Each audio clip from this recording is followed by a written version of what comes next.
Bon, les grands trésors, je pensais avoir un peu de répit, hein, et vous en offrir aussi, mais c'est non. Donc, dans ces moments où je dépose des bombes de lumière dans les espaces virtuels, ça peut venir brasser vos dedans. Ça peut venir vraiment venir. Le poison, la culpabilité. La culpabilité est un poison.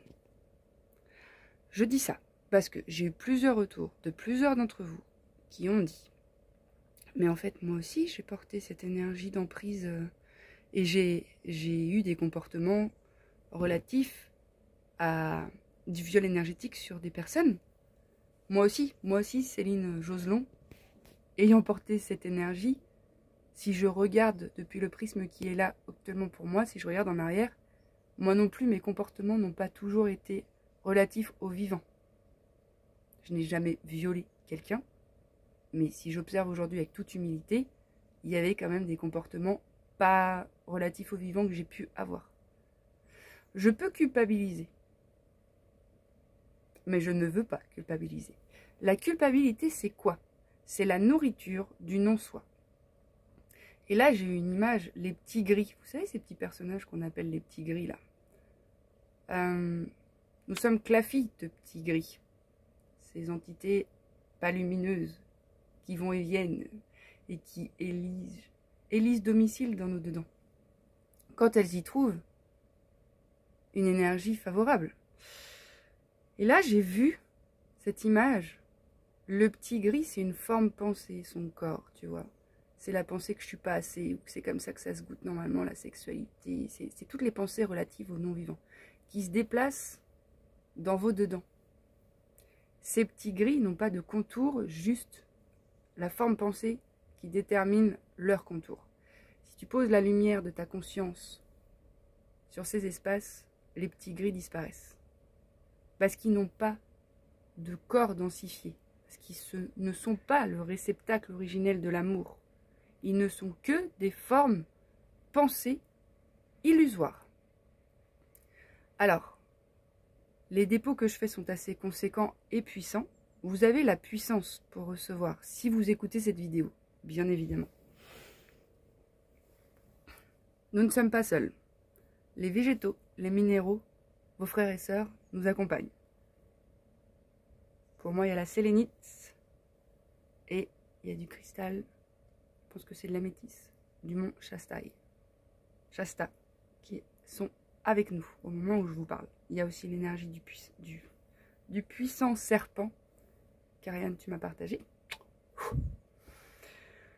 Il n'y a pas de culpabilité à avoir. Les petits gris ont été nourris au biberon en nous depuis tout petit.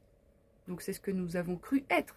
Mais nous ne pouvions pas faire autrement. On ne nous a pas offert ce décalage pour nous brancher à notre propre source. Donc vraiment, ça va demander beaucoup d'humilité et de force de votre part de regarder vos agissements en face. Est-ce que la façon dont vous traitez votre corps est relative à celle dont on traite un temple sacré? Est-ce que la façon dont vous vous nourrissez est relative à celle dont on nourrit le sacré? Est-ce que la façon dont vous pensez est relative à celle qui nourrit le sacré, dans laquelle il n'y a aucune séparation, aucun jugement, aucune contraction possible? Donc même quand vous observez vos agissements que vous avez toujours eus et que peut-être vous avez encore, c'est ok. N'y posez pas de jugement.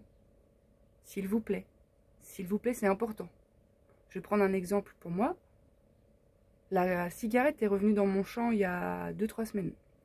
Bah en même temps que tous ces événements-là. Ah, je pourrais dire mon Dieu, mon Dieu, mon Dieu. Mais je me dis plutôt mon Dieu, mon Dieu, mon Dieu. Ça me permet de tisser. Ça me permet d'avoir des infos. Ça me permet plein de choses. C'est peut-être une histoire que je me raconte. Mais elle me fait du bien, elle me soutient. Et elle est dans l'inclusivité de tous les aspects de mon être. Donc mon corps peut soutenir et il y aura une restauration plus tard. Et c'est ok. Donc s'il vous plaît, ne culpabilisez pas dans le rapport que vous avez nourri avec vous. mais dans le rapport que vous avez nourri avec les autres aussi. Comment avez-vous considéré le corps des autres, les pensées des autres, les émotions des autres?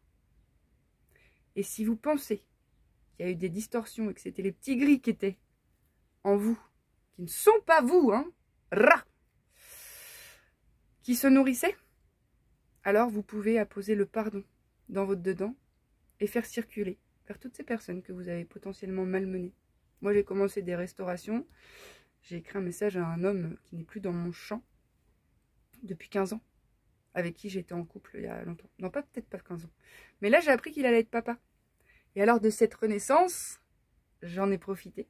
De cette naissance en devenir, j'en ai profité pour faire renaître quelque chose dans notre espace. Et je me suis excusée, en toute humilité, en toute transparence. Parce que ce que j'ai fait, ce que je lui ai proposé comme expérience avec celle que j'étais à l'époque, c'est pas du tout relatif au vivant. Il a énormément souffert. Et je m'excuse. Je me suis excusée. J'ai pacifié dans mon dedans. Et ça fait du bien.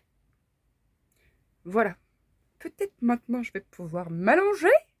C'est important.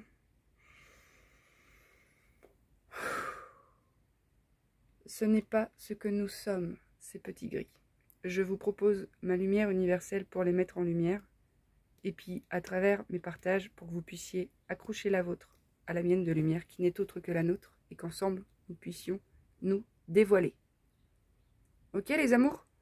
No culpability, please, please, please.